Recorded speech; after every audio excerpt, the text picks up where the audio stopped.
Hello friends, आज हम पढ़ रहे हैं गोंड जनजाति। तो गोंड जनजाति जो है गोंड जो है कोंड शब्द से बना है, जिसका मतलब होता है पर्वत।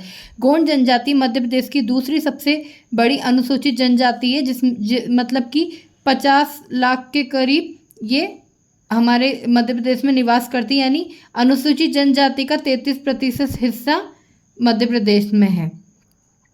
त्योहार की बात करें तो मड़ई इनका प्रमुख त्योहार है। और विवाह पद्धति की बात करें तो दूध लोटावा, लमसेना विवाह, पटौनी विवाह, चढ़ विवाह इनके प्रमुख विवाह है। अलग अलग तरह से इनकी अनुसूचित जाति में विवाह किया जाता है। निवास की बात करें तो नर्मदा घाटी और दक्षिण मध्य प्रदेश में ये निवासरत रहते हैं। यानी कि मंडला, बैतूल, छिंदवाड़ा, नर्मदापुरम और सागर में ये निवास करते हैं। अब नृत्य की बात करें तो सेला, बिरहा, कहरवा, कर्मा, भडोनी, गोचो, गोड़ी और ढंडार है। तो मैं आपको बता दूं फ्रेंड्स कि ये सेला, बिरहा, कहरवा और कर्मा, भडोनी ये जनरली एमपीपीएससी में पूछे गए क्वेश्चन है कि बता दिया कि बिरहा से बिरहा क्या है, ये दे दिया। तो ये बिरहा एक नृत्य शैली है।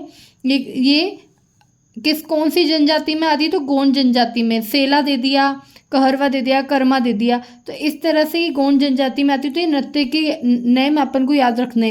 कई बार नारायण देव या बड़ा देव या लोहसुर दे दिया कि एक वर्ड दे दिया और कि ये क्या है, तो ये बता दें कि देवता के नाम है। ये कौन सी जनजाति के देवता है? ये गोंड जनजाति के। बड़ा देव, नारायण देव, लोहसुर, नागदेव, घमसेन देव, सूरज देव और खेर माता। अब मैं आपको बता दूं कि जैसे कि लोहसुर, नारायण देव, बड़ा देव एक पर्टिकुलर 3 ऑप्शन सेम दे दिए और एक अलग दे दिया।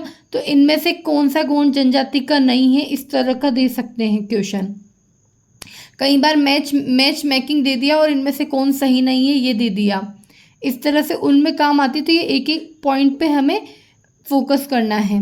भाषा की बात करें तो गोंडी, डोरली, हल्बी, भत्री जो है ये भाषा है। और गोंड जनजाति जो है देवनागरी लिपि को ज़्यादा यूज़ करते हैं। अब मैं आपको बता दूं कि घर के दीवारों को स्त्रियां मिट्टी तथा रंगों से सजाती है, जिसे नहोडोर कहते हैं। और इसमें डिगना प्रथा होती है। यानी नील, गेरू, छुई मिट्टी और काली कादी से फर्श पर डिग लगाई जाती है। मतलब अलग अलग ऐसे छोटे छोटे वो बनाए जाते, डिग लगाई जाती है, उसको डिगना कहते हैं।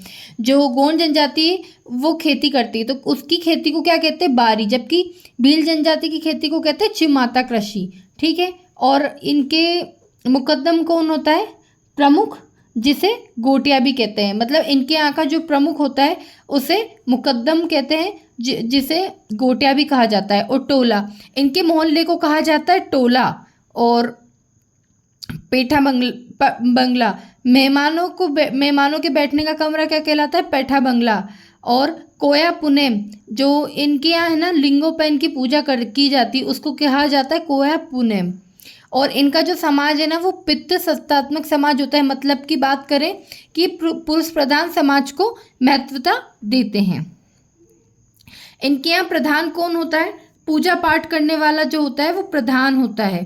और ओझा, तांत्रिक कार्य करने वाले को ओझा कहा जाता है। तो एक शब्द दे देंगे कि ओझा क्या है या ये किस जनजाति से बिलोंग कर रहा है, तो हमें बताना पड़ेगा गोंड जनजाति से। और ये तांत्रिक कार्य करने वाला होता है। आगरे को मेन फोकस करना, ये कई बार क्वेश्चन में पूछा गया है। लोहे का कार्य करने वाला आगर्य कहलाता है। सोलहस, बड़े का कार्य करने वाले।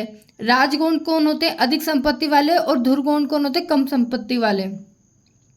गुनिया या बरुआ, तांत्रिक क्रिया करने वाला जो होता है ना वो गुनिया या बरुआ कहलाता है। और कोटा वर्ग कौन होता है? मुखिया का सहायक।